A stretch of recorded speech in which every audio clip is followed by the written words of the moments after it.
Well, it's another week and I haven't done anything with the Malawi cichlids. They're just chilling in their 4-foot tanks.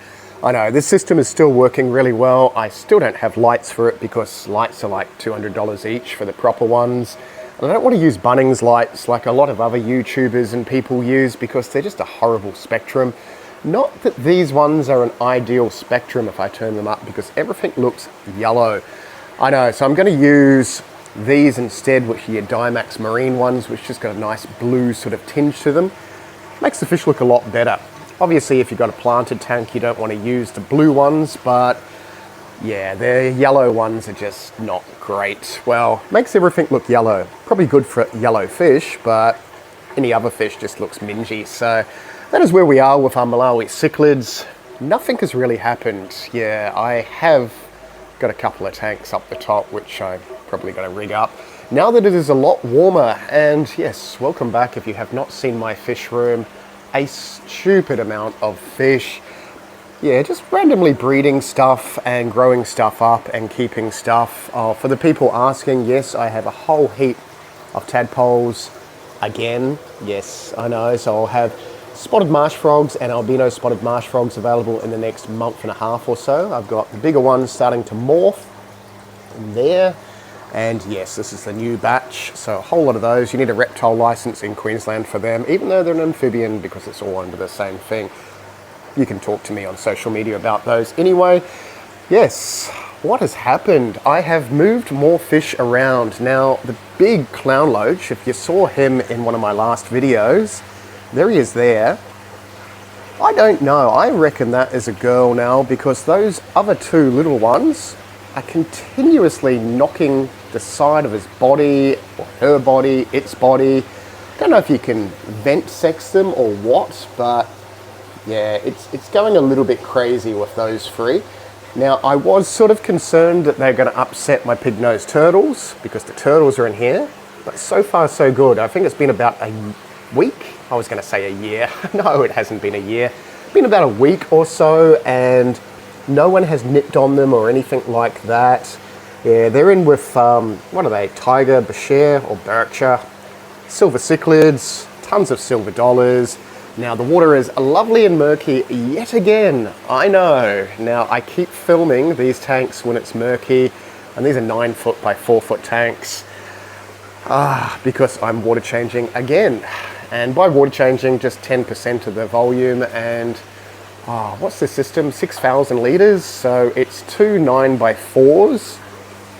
So this is the next one. Now this one is really murky at the moment. Some hemianthus cats, absolute arse of a catfish. Wolf cichlids, murky. Look how murky it is in there. Now it's only murky because I had a few big rocks, if I can sort of step back so you can kind of see this tank. Had a few really big rocks in there, and there was a lot of detritus and crap underneath them, so I've moved them out. They were fake rocks which were hollow. I thought the little cichlids and stuff would get under there and clean it all up, but the little cichlids ended up inside the Oscars and everything else, so that didn't really work. Yeah, so they are gone. I replaced it with a big piece of driftwood which is there, and somewhere in the murk my lungfish are in there. Way at the back. See that kind of silhouette? That is a 2.5, 3-foot lungfish. Now, lungfish are protected, so you need a captive bred one with a microchip, and there's a couple of them in here. I've been growing up for like 4 or 5 years, something like that. There's a wolf cichlid, which is a dovey, awesome fish. I do have some little ones of those available in the shop if you're local in Brisbane, because yeah, I don't freight fish. Now, where is the other one?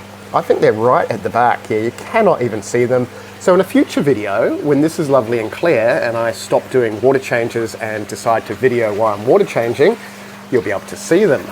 I know. Now, I did add more Oscars in here. These are the Oscars that are around the other side in the tubs that you couldn't see. And they're going through spawning behavior, which is a right pain because obviously they're going to spawn in here. And look at the deformed Oscar. Hello. Born that way. I know, I've got a lot of rescues and donated fish in this tank. Look at him, he's missing his whole bottom fin part, but he's an adult, he's fine. Whole lot of tiger Oscars. That thing, which is a sooty grunter, a right pain of a fish, but such a cool fish. Gonna get a lot bigger than that, probably, I don't know, how big are you? Like 25, 30 centimeters, maybe, give or take.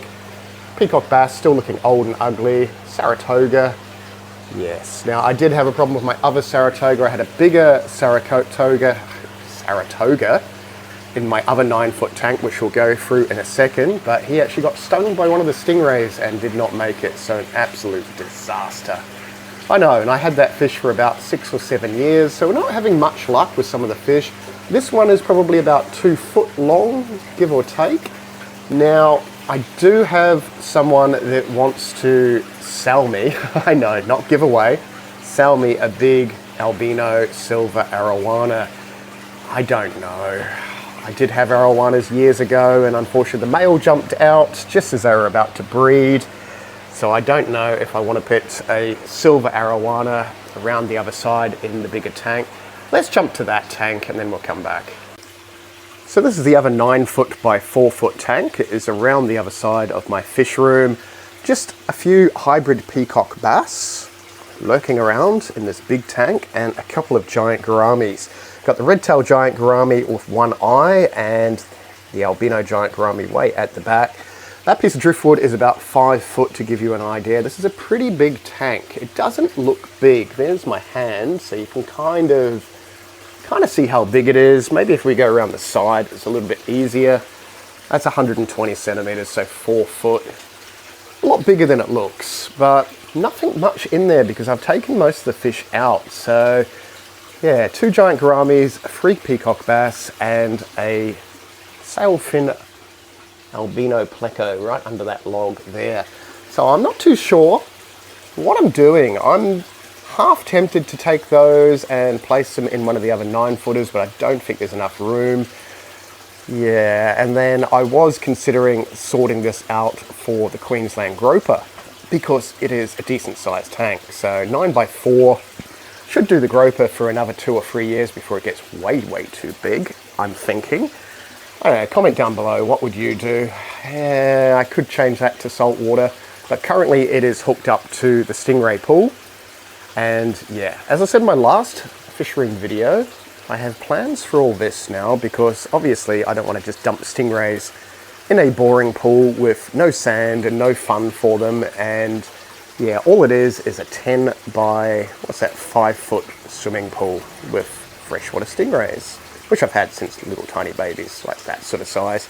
And now they're a pretty decent size. I haven't bred them for a while because I've separated the male. These tubs, now my plan is to move these tubs because they're pretty easy to move. I know, all I do is move stuff around, but that's half the fun of having fish, isn't it? And I could probably temporarily move those stingrays into that tank for now. And then I've got about 25 foot of room here to build maybe a sleeper pond, a little bit higher than that, which is about 2 foot, so maybe 2.5 foot. Line it, triple line it so the bloody stingrays don't spike through it, and have a big area for them here, and sort of just move these tubs because these tubs are super easy to move, and all they've got is just growout American and Central American cichlids in them at the moment. So lots of cichlids, cichlids. Yeah, and you've seen all the filtration in this in the other sort of videos. So just K1 pressurized media, lots of titanium heaters on a couple of controllers, and just water pumped all over the bloody place. I know, I don't even know how many litres this system is. I'm guessing it's around that 500-600 litres, maybe more. We've got 1, 2, 3, 4, 5, 6, yeah, it's probably 8 or 9,000 litres, give or take.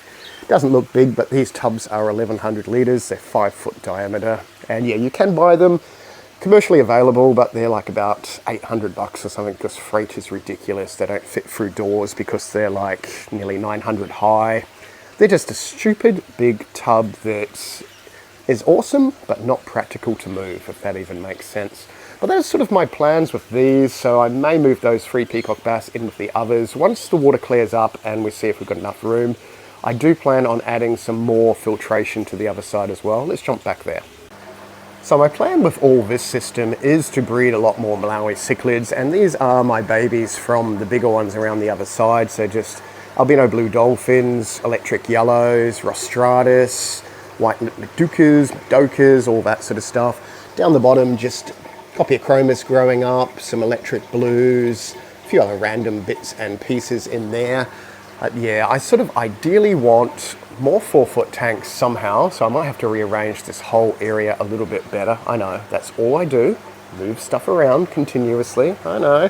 One day I'll be happy with it, or maybe I'll never be happy with it, and it'll just be continuous videos of, I've moved tanks, because that's all I seem to do.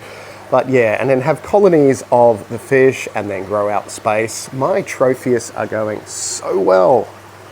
If you haven't seen Tropheus before, these are a Tanganyikan cichlid. The ones with the awesome little blue dots will go completely different color, so yellow, black with a blue face.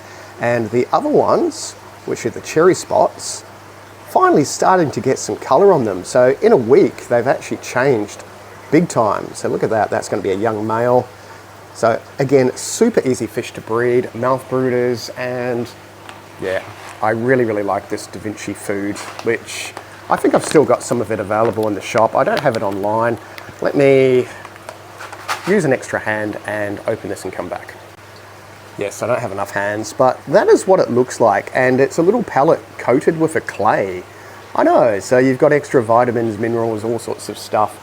But the Tropheus go absolutely crazy. They don't inhale the whole piece, but they scrape away with it with their little tiny scrapey mouths until it's small enough and then just inhale it. Awesome, awesome fish, awesome food. Yeah. Probably one of the best foods I've found for Tropheus so far. And, you know, we've bred and grown Tropheus for years and years and years. I haven't really done much with them for 14, 15 years. So I'm sort of just getting back into them now. Now, I do need a lot more, obviously, so I'm going to need a group of about 20 of each, and then I'll have to get rid of a few males because you want more females than males when you're growing up these fish, otherwise the males just go absolutely berserk and try and kill each other over territory. And these are 4-foot by 20 tanks. Let me just put the rest of this food down here. And again, they are continuously spooked, those fish. See if I can zoom in from over here. Yeah, the featherfin cichlids, and what do we got? The calvus and compressiceps. And I've got a few little diverfish in there. Really spooked when I walk near their tank because the tank is right down on the floor level. Look, I'm not even moving and they're still spooked. Oh, stop being so spooked.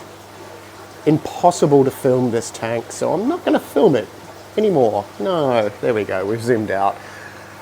Yeah, all because they're right down the bottom. So what I might do is move all those fish up the top somewhere and just use the bottom tank for grow outs of babies or something like that, or when I get more Tropheus, just grow them out. Yeah, baby fish don't seem to care like all these little guys, but the bigger fish are like, nah, don't you even come near me. Look at them in their tunnel. Yep, haven't cleaned the glass. Ha ha ha, because I never clean the glass. I know, so that is sort of where we are with this system. I just water changed all these, so nothing much to see here. I did see some more baby tetras in this system. If you want to see how this works, there's videos on all this system. Oh look, there we go. No, that is not a tetra. That is an albino cherry barb, I'm pretty sure. Yes, it is. Look at that, little albino cherry barb. That'll be an albino longfin cherry barb. One of my members has on first dibs on those, but there's only one, so yeah, we'll see how many more eggs sort of go into little trap and survive in there. Everything else is going well. I haven't really bothered checking all these, but Aspidoris are still in there, and there's more tetras and stuff in there. And yeah, I have not even looked at what the pea puffers are doing. Haven't looked for fry, but there may be fry in there. Just a matter of time, but everything is, oh, look at that. Hopefully they'll breed soon. Look at how fat she is. Oh, what are these called? Nanocara transvestites or something like that. Yes, they are a transvestite. Mainly because the female has more color, so she's looking like a male, and that's how they've named them. Whoop-de-doo, I know. But she is a pretty fish. At least we saw that much of them, because there is a trio in there, so there's 2 boys and a girl. I have never bred them, but they breed at like a pH of 5.5 or something, so I will be separating them to breed, which will just be turning off the circulation and lowering the pH. I'm gonna bugger off all these bloody tetras in here because, yeah, I bred them last year and nah, they're not doing it for me, so they're going to find a home. Otherwise, these two systems, haha, yeah. So far so good. I am water changing, so if you've seen my last video, it's exactly the same thing as what I did last week. Adjust the water in the barrel, dechlorinate it, check the pH, alter the pH. At the moment I'm bringing the pH down using acid regulator from CChem. I don't actually sell that, so you know, there's other acid regulators you can use. You can use sodium biphosphate, which is a pH down as well, and that will bring the pH down. Our tap water is about 8 or so hard and alkaline, so we need to alter that first. I know a lot of people don't care about water chemistry, but it kind of makes a big difference if you want to keep things happy. Because even though all these fish are born in captivity, they've evolved to live in certain water, so you want to make sure they're ideal. And this system is working really well. Oh, what I haven't checked is if I'm out of food in my automatic feeder. Time will tell. It's probably empty, you know, because I haven't checked it. I do manually feed them every morning and night. Oh no, there's still food. There we go, yay. Now I'm feeding all these discus. These are not tetrabits. Of course I'm feeding all these discus. These are just a little orca bit, which doesn't colour the water bright orange like the tetrabits do, or did. I don't know if they still do, because I haven't used tetrabits for like a good 15 years or so now. But they are going absolutely great on that. The pair of them, that girl over there is about to lay eggs, but I'm ignoring them because the first batch they'll just eat. So, and this is not even a tank for breeding discus. Yeah, gonna get a few pairs of these, and as I said in my last video, I will set up some breeding discus tanks, so just 100-litre tanks on a system. I'm now thinking, because this area here is just a giant mess, I may cut the stand down and just do it there and have 2, 4, 6 tanks there on a little system. Might be a little bit easier. And yeah, how good is the water quality in here? 15 discus, some angelfish, some gouramis, a few tetras, because it's running that. I know, and that's the new Dimax canister filter, and it's got the stuff that makes the water super clear. And if you've seen what the water was like in this tank, it was just brown to start with tannic acid, all the leaf litter, all the driftwood. I've taken one lot of driftwood out because I didn't have enough room for the fish. But yeah, that has cleared it right up, and same with this tank. So if you saw my last video, this tank was super murky and brown. I did remove a bit of the driftwood, mainly because the giant gourami, and that's an albino giant gourami, is getting a little bit too big. I know, there's reflection and everything in this tank. This is just Cichlid growout. It's got my Senegals in there, which I've bred a few times. Obviously, if you've seen any of my other videos, I do need to spawn them again because I'm now out of Senegals until I grow up the last batch and yeah, keep the females and sell the males. There's a male right there, you can tell by that anal fin. Yeah, otherwise, gold dust geophagus, bred all them. The parrot cichlids, the Nicaraguan parrots, bred all those. Long manus, nope. Don't really want to breed them because they're kind of a boring fish. Underrated, but boring. And yeah, there's a few other weird things. Bumblebee cichlids, some wolf cichlids. I know, I got a lot of wolf cichlids growing up. How lovely is that parrot cichlid? That's a girl, and that's kind of a cool thing. They don't call these transvestites, even though the girls are colourful and the boys, like that one there, well there's one there, are boring. There's another girl. Yeah, so go figure. I don't know. Whoever named those other little dwarf Nanacaras, just weirdo. But there we go. How lovely is that? Small, still about to, almost mature enough to breed at that side, the gold dust geophagus. Yeah, I will breed them again in the next month or so, but that tank is currently clearing up. I'm thinking now, like ideally I'd like to move that, but it's way too big to move. It is like a 6 foot by 3 foot and low iron glass, and it's got that one glass top rim to it. Very fancy tank, I know. Just wasted in a corner. Now if you saw my short, the bumblebee groper, my goodness. So this is a Queensland groper. It's getting a little bit too big for this tank, and I say that every video. I mean, obviously she is healthy, but it ate the bloody magnet, so I had to shoo him around with a piece of PVC pipe until it released the magnet. I know, there's a little bit of footage on screen. That is my groper, so that is what I want to ideally put in one of the 9-footers. Either the 9-foot or a big tub, I'm not entirely sure. It's full salt water and yeah, it needs to be heated. I think we're at what, 24.7 at the moment. I'll go through the filtration and stuff once I upgrade it, because at the moment it's just a big sump and a wave maker stuck to a piece of PVC because it tries to eat the bloody wave makers as well. Don't you? Yes, you do. Yes, you do. Awesome fish. Oh, while you're there, I could probably show people how big you are. That's how big it is.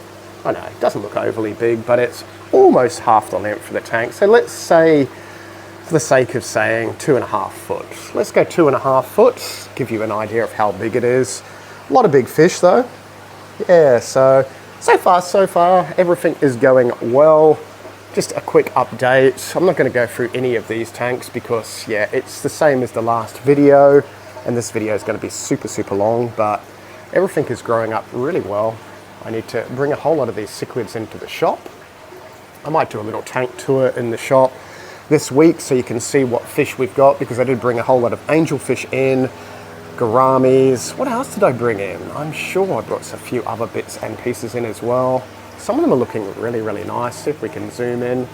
How nice are those pink panda barbs? I know, they're going to spawn soon. Females are starting to fill with eggs. Males have got their breeding colour to them. And those cichlids in there as well are T-bar convicts. They are super lovely. Look at the colour on them. Yeah, not a normal convict cichlid, a different species. They just call them a T-bar convict because they got that T pattern to them. Little ones that I've bred myself. I'll just keep a couple of pairs of those and I'll have some of those available as well. This is a really nice dwarf Central American cichlid if you want something a little bit different. But that is about it. Yeah, I think we will probably leave it at about this. I'll try and do another video next week, see if I've been motivated to redo all that or not. Probably not.